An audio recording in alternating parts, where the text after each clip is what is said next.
रामपुरी असील की कहानी। रामपुरी असील कोई साधारण मुर्गा नहीं था। इसका जन्म उत्तर प्रदेश के रामपुर रियासत में हुआ था, जहां के नवाब न सिर्फ शासक थे बल्कि कला, युद्ध कला और परंपरा के संरक्षक भी थे। उनके लिए एक लड़ाकू मुर्गा केवल एक पक्षी नहीं था, बल्कि एक प्रतीक था, सम्मान का, रणनीति का और राजसी विरासत का।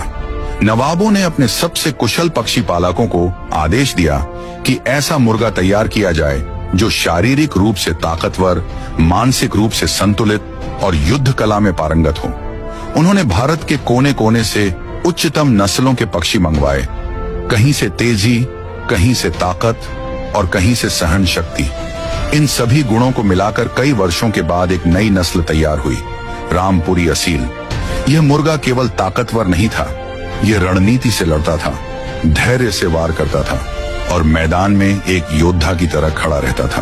पुराने रामपुरी असील की पहचान कुछ विशेष शारीरिक गुणों से होती थी, जो केवल शुद्ध रक्त वाली नस्लों में ही पाए जाते थे।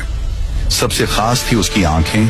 साफ सफेद आंख की पुतली के चारों ओर गहरा लाल घेरा और कई बार पुतली के आसपास नीला या काला छल्ला। ऐसी आंखें गहराई और सजगता की निशानी थी।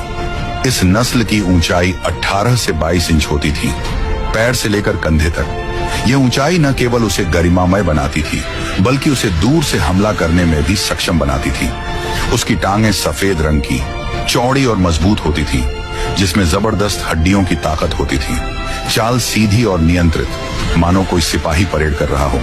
गर्दन छोटी लेकिन भारी और लचीली होती थी, जिसे देखकर लगता था जैसे फन फैलाता हुआ नाक खड़ा हो।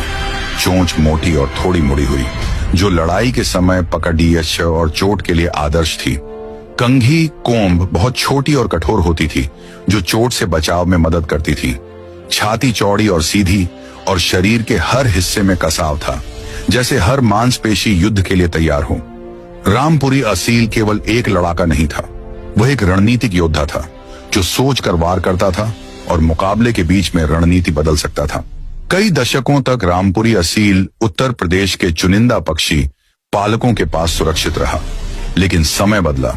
जो परंपरा पहले सम्मान और विरासत पर आधारित थी, वह धीरे धीरे जुए, लालच और प्रतिस्पर्धा में बदल गई।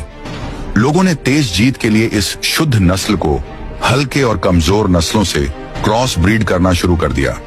इससे पक्षी की असली पहचान और ताकत खोने लगी। कई फैंसियर पालक अपने निजी झगड़ों और ईर्ष्या में इस नस्ल की पवित्रता को भूल गए।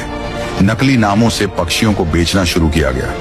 पैसे के लिए लोगों ने रामपुरी असील के नाम का दुरुपयोग किया।